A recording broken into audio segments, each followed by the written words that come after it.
안녕하세요. 3월 3주차 OMS 촬영하도록 하겠습니다. 시작하면 지난주 같은 경우 변동성이 상당히 큰 장세였어요. 왜냐하면 몇 가지 이벤트들이 겹쳤는데 미국에서 지난주 주말에 있었던 미국의 금리 인상 이슈가 터졌고요. 1차로. 두 번째는 목요일에 있었던 만기일 이슈가 있었고, 세 번째는 별 이슈가 되지 않을 것 같았던 금융통화위원회 기준금리 인하 이슈가 세 가지가 있었습니다. 이런 것들 때문에 변동성이 지수가 그때 말씀드린 것처럼 1970에서 75선까지 만기를 확인한 흐름이 나왔고요. 그 이후에 기준금리 인하에 대한 것들이 발생을 하면서 다시 지수가 재차 1985선까지 상승한 흐름을 보였습니다.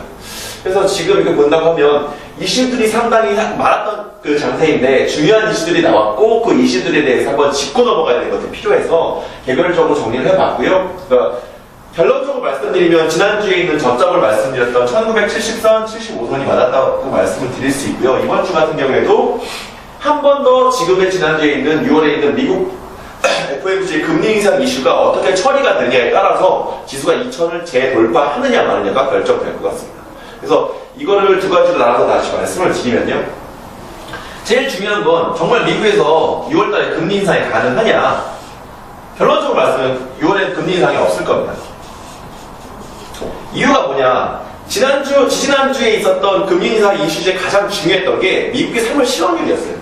미국의 경기 지표라고 하는 미국 3월 실업률이 5.5% 들어가면서 6월달에 금리를 빨리 올릴 수도 있을 것이다 이런 것들이 작용했는데 제가 항상 말씀드린 것처럼 미국 실업률은 6%와 9%를 가지고 호황과 불황을 나눈 다음에 재정정책을 씁니다. 이 위로 시험률이 9% 이상으로 올라가게 되면 재정 확장 정책을 쓰고요. 돈을 풀고요. 6% 밑으로 떨어지면 돈을 흡수하는 정책을 씁니다. 이게 일반적인 관례였고요. 그것들에 따라서 5.5% 떨어지니까 생각보다 더 빨리 떨어지니까 금리 인상을 빨리 시키는 게 아니냐, 6월로 하게 되는 게 아니냐는 발생을 했던 건데요. 경기 지표를 한 가지를 보면 그렇게 할 수가 있습니다. 근데 더 중요한 건 이 기대 인플레이션이에요. 오늘 좀 얘기가 좀 길어질 수도 있는데요. 지금 같은 경우에서는 돈을 푼다고 해서 그 돈이 효과를 낼 수 있느냐 없느냐를 그 정책을 담당하는 사람에서는 인플레이션 지수로 판단하게 됩니다. 소비자 물가 지수로 말씀드리는 거예요. 생산자 물가 지수 갖고 말씀드리는데 이 기대 인플레이션 지수가 1월부터 3월까지 지속적으로 하락했습니다. 이게 무슨 소리냐? 돈을 풀었는데 돈이 어디 가지 않고 묶여 있었다는 거예요. 경제학적으로 말씀드리면 유동성 효과가 발생했다는 게 아니라 유동성 함정이 발생했다는 겁니다.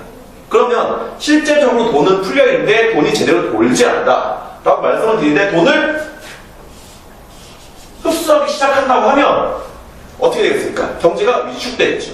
미국도 이런 상황을 알고 있기 때문에 6월에 금리 인상에 대한 부분들이 이 기대 인플레이션을 보고 판단했을 때는 9월 이후로 미뤄질 가능성이 있다. 그럼 이것들이 지금 예정되어 있는 17일이나 18일에 있는 FOMC를 기준으로 6월 인상에 대해서 부분들이 사그라들 것이다 말씀을 드릴 수 있습니다. 이게 첫 번째고요. 그렇기 때문에 이번 주 같은 경우에는 지난주의 눌림을 잘 받아낸다고 하면 2000선을 재돌파하는 근거가 여기 있다고 말씀을 드릴 수 있는 거고요. 두 번째, 미국에서는 지금 달러가 강세가 이루고 있어요.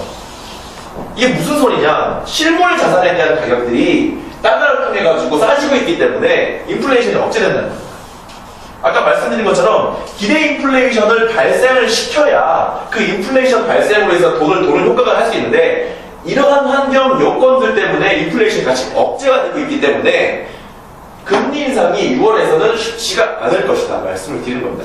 근데 이번 주에 가장 중요하게 해야 되는 것들이 17일, 18일 내일하고 모레로 예정되어 있는 FOMC 6월에 대해서 어떤 것들이 나올 것이냐. 그래서 쉽지 않다. 그걸 기준으로 2000을 재도전한다는 게 저의 관점입니다. 두 번째, 세 번째죠. 그러면 첫 번째 중요한 이슈를 다뤄봤다고 하면 세 번째에서 중요한 이슈는 한국은행의 기준금리 인하가 어떤 영향을 미칠 것입니다. 이게 되게 중요한 거예요. 사실 기준금리가 이번 달 같은 경우에 동결이 되고 다음 달 같은 경우에 기준금리가 인하가 될 것이라는 게 전망이 강했는데 이번에 깜짝 금리 인하를 시킨 겁니다. 결론적으로 말씀드리면 앞으로의 추가적인 금리 인하는 없습니다. 왜? 지금의 한국은행과 미국의 FRB의 금리의 스프레드, 금리 차가 2 이상 벌어지면 미국이 금리 인상을 단행할 때 우리에서 빠져나간 돈의 규모가 커집니다. 지금이 저점이라고 보시면 돼요. 그렇기 때문에 기준금리가 추가로 인하가 되는 것들은 없는데 그 인하에 대한 시간이 빨리 왔기 때문에 지금에 있는 상황에서 저희가 관리하고 있고 판매를 하시고 있고 또 그리고 보유하고 계시는 채권형 펀드가 수익률이 최고 좋아질 수밖에 없는 거예요. 왜? 기준금리가 올라가면 채권형 펀드의 수익률이 같이 올라가기 때문에 채권형 펀드의 수익률이 지금이 최고점, 고점이 될 수밖에 없다라고 말씀을 드리는 거예요. 그럼 향후 어떻게 될 것이냐? 앞으로 금리가 더 떨어질 것이냐 아니냐고 말씀을 드리고 있기 때문에 채권형 펀드, 국내 채권형 펀드부터 환매를 하셔서 다른 중장기 펀드로 옮겨가시라고 합니다. 제가 이거 지금까지 강연을 오래 하면서 2년 반 만에 펀드 환매에 대한 얘기를 처음 드린 거예요. 왜? 저희는 펀드 시그널이라고 말씀을 드리는데 지금에 있는 상황을 설명해 드리는 게 관리라고 생각을 했고 그리고 그 상황에서 근거가 충분히 된 내용을 가지고 시그널을 드린다고 말씀을 드리기 때문에 2년 반 만에 특히 또 보수적인 채권형 펀드에 대해서 판매 시그널을 처음 드린 겁니다. 이거는 지금 보유자나 관리자분들이 신경을 쓰셔야 될 내용입니다. 마지막으로 제가 지금 말씀드린 게 지수의 저점을 지난주 강의를 보시면 알겠지만 1970선 잡고 있었어요. 70선, 75선. 그때 매매를 들어간 게 코덱스 레버리지 ETF 마지막 분량 1,880원에 제 매매를 들어갔습니다. 그래서 평균 단가가 지금 11,050원 정도 돼서 보유를 하고 있는데요. 평균 단가를 약간 밑돌고 있는 수준입니다.